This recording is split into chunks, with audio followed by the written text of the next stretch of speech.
Welcome to the Talkin VAWLS Network. My name is Boogie Bentley. Less than 3 months away from kicking off year 4 of the Josh Heupel era. Man, it's hard to believe how quickly it comes and goes. But this 2024 season, I think there's a little bit more pressure on Josh Heupel. I think the expectations are just a little bit higher, not only on the field, also off the field in the world of recruiting. We're keeping you guys up to date right here every single day on the Talkin VAWLS Network, talking a little Vol football recruiting. But I want to talk about this 2024 season because, again, seems to be just a little bit more pressure, a little bit higher expectations as we go into 2024. And a lot of that pressure, a lot of those expectations are going to fall on five-star quarterback Nico Iamaleava, the number 1 ranked player in the country for his class. And I think he's up to the task. I think we as Tennessee fans believe that Nico is him. He's going to be the guy that takes us to that next level. What does the national media think? What's the national perspective around Nico? We're going to get into that and talk about it. But as you look at the schedule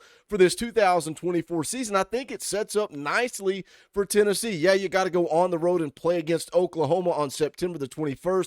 I know I've talked a lot about that game kind of being a swing game for me. Whether Tennessee wins or loses could kind of show the trajectory for this 2024 season. But you got the Gators at home. You got Alabama at home. You got Kentucky at home. You got to go on the road and play Georgia. I think when you sit back and you look at this schedule, I think Tennessee has every opportunity for a 10-win season, a college football playoff appearance. What do you say? Put it in the chat or put in the comments right now. What are your predictions for 2024? And give me a concern. What are you the most concerned about, whether that be on offense, whether that be on defense? And then we'll have a conversation in the comment section about it. But speaking of conversations, we're going to get into anonymous comments from coaches around the SEC about this University of Tennessee football team going into 2024. What is the national perspective about this football team? We'll get into it. We'll talk about it. But as always, I need you guys to do that YouTube stuff for me. Hit the thumbs up real quick. It helps the channel, and I would appreciate it. Also, if you're new to the Talkin VAWLS Network, welcome. We're not experts here. We're not media. We're not journalists. We're not insiders. We're not reporters. We don't break news. We talk about news. This channel is for the fans, by the fans. If you like what we do, make sure you subscribe. Click that bell for notifications. You're not going to miss out when we go live or when we drop a video. The final live stream, the last live stream ever in the original Talkin VAWLS studio, the barren wasteland that it is right now, will take place Tuesday night, 6:30 p.m. Eastern time. We're going to play a little NCAA 14 revamped and talk all things Tennessee football, so make sure you come hang out for that one. The last ride in the old Talkin VAWLS studio. But let's talk about it. This was on Twitter from SEC Mike, anonymous coach's comments on Tennessee from the Athlon Sports College Football Preview magazine. Now, we're going to break this down into kind of two different segments here. We're going to talk about offense first, and then we're going to move over and we're going to talk about the defensive side of the ball. And, of course, when you're talking about the offense for this 2024 football team, it all starts with Nico Iamaleava. Here's the comments from an anonymous coach. Says that staff thinks Nico will be the best quarterback they've had in that system, and when they have a quarterback they're confident in, they're as good as anyone on that side of the ball. Now, go back to last year, right? 2023, the scoring offense falls off a little bit compared to what we're used to seeing. Year 1, Josh Heupel, this football team scored 40 points a game. They were 7th in the country in scoring offense. And if you go back to when Josh Heupel was hired, and they talked about how we're going to play a high-octane, fast-paced offense, we're going to be explosive, we're going to be fun to watch. And in that first year, Josh Heupel overachieved in year 1. And that first year, we're sitting back and we're watching. It's like, man, this isn't where we want to be. We want to win more games than 7 games. But, man, this sure is fun to watch. Coming off of Jeremy Pruitt, that even a win would put you to sleep. A win would bring you to tears because it was so painful. It was so boring. In comes Josh Heupel, the fast-paced, explosive offense, big plays down the field, taking shots. It was fun to watch. And then, of course, you move into 2022, number 1 scoring offense in the country. So what changed from 2022 to 2023? Was it quarterback play? Was it going from Hendo Cinco to Joe Milton? Did the wide receivers not step up? Because if some of you believe that it was wide receiver play, that's going to bleed into 2024. It just is. You kind of have the same guys. Does Dante Thornton take a step? Adding Chris Brazell via the transfer portal. But you're still looking at Squirrel White and Brew McCoy, who, again, side note, injured in 2023. Did that play a factor? But when you look at the outside perspective, it's They think, the staff thinks, the fans think, they believe. If Georgia signed the number one player in the country, if Alabama signed the number one player in the country, they're going to be a superstar right out of the gate. Nico, on the other hand, has to go out and prove it. Before the national media, before the hype, before anybody really truly says that Nico is him, he has to go prove it. That's the reality of playing for the University of Tennessee. Go back to last year, right? Citrus Bowl against Iowa, a top 15 defense. Nico goes out, plays a solid game, has 4 touchdowns across the board, leads this team to a victory, and everybody's saying, yeah, but it wasn't really Iowa. Guys opted out. There's always going to be excuses when it comes to Tennessee. I believe Nico is him. You guys believe Nico is him. Goes on to say here, the question is going to be what they put around him.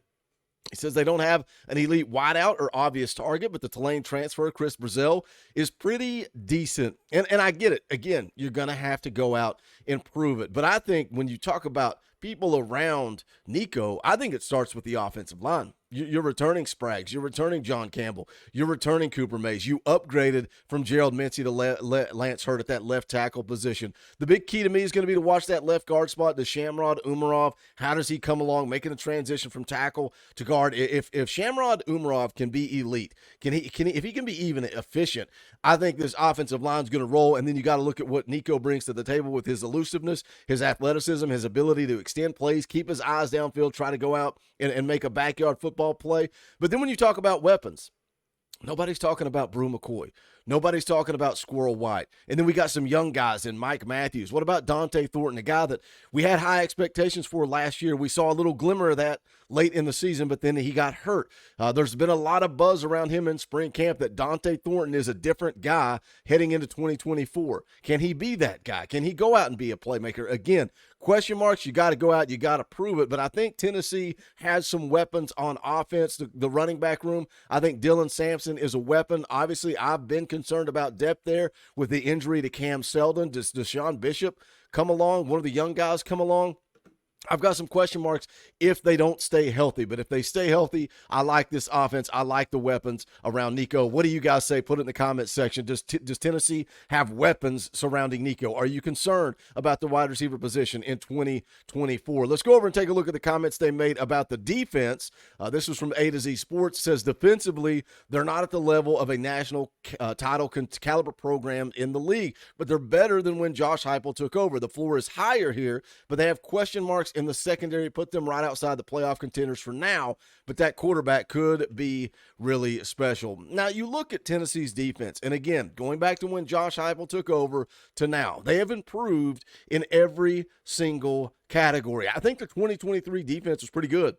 They were 5th in the SEC in total yards allowed per game, 5th in the SEC in passing yards allowed per game, 2nd in the SEC in rushing yards allowed per game, 8th in the country, 8th overall in the country in sacks per game, 4th in the country overall in tackles for loss. So I think we understand why Tim Banks believes he's got the best defensive line unit in the country, because they have continued to add depth, continued to get better. They've got who some people are calling the number 1 pick in the 2025 NFL draft in James Pierce. Points per game, they've gotten better every year. They went from 29 to 22 to 20 points per game from 2021 to 2023. The secondary, that's where the big question mark is, right?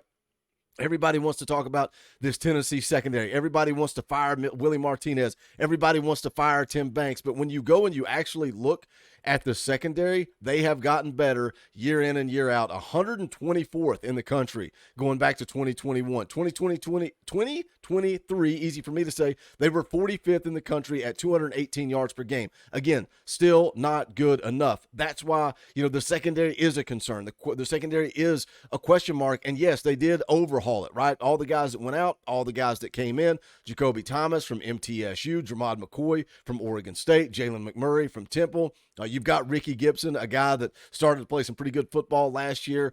Just an overhaul. And the storyline coming out of the spring was they're more athletic, they got more speed on the back end. Are they better football players? Because I think this defensive line is one of the best in the country behind James Pierce. But not only James Pierce, you've got depth, right? Dominic Bailey, Tyree West, Omari Thomas, Bryson Eason, Omar Norman Lott, Joshua Josephs, Caleb Herring, Jackson Moy, the transfer in, David Hobbs, Jason Jenkins. It goes on and on and on. We're 3 deep, 4 deep across the defensive line. The linebacker room, I think, is also pretty good. Keenan Peely, Arian Carter, going to be your ones. Jeremiah T-Lander, a guy that really has started to play some good football. Is there somebody going to move in? Is it going to be Caleb Perry in that two deep? Edwin Spillman, a guy that was on campus for a matter of weeks, 2 weeks, I think, going into the spring game, looked like a legitimate SEC football player. So defensively, I kind of agree with this. The question mark is the secondary. The floor is higher. The ceiling is higher. What are your expectations for 2024? Those are the anonymous comments from the SEC coaches about Tennessee football. Are they accurate? Do you believe in that? I think people are saying Nico has to prove it. The secondary has to prove it. This defense has to prove it. Josh Heupel has to prove it in 2024. I think that's why this is such a huge year for this football program. But what do you guys think? Jump into the comment section. Let's talk about it. As always, make sure you hit the thumbs up on the way out the door. You can also go check out the Talkin VAWLS merchandise. You can go to bonfire.com/store/Talkin VAWLS. Any and all support greatly appreciated. Appreciate you guys tuning in on this Sunday morning. Hope you have a great day. We'll catch up soon. This is the Talkin VAWLS Network. My name's Boogie Bentley. Go Big Orange.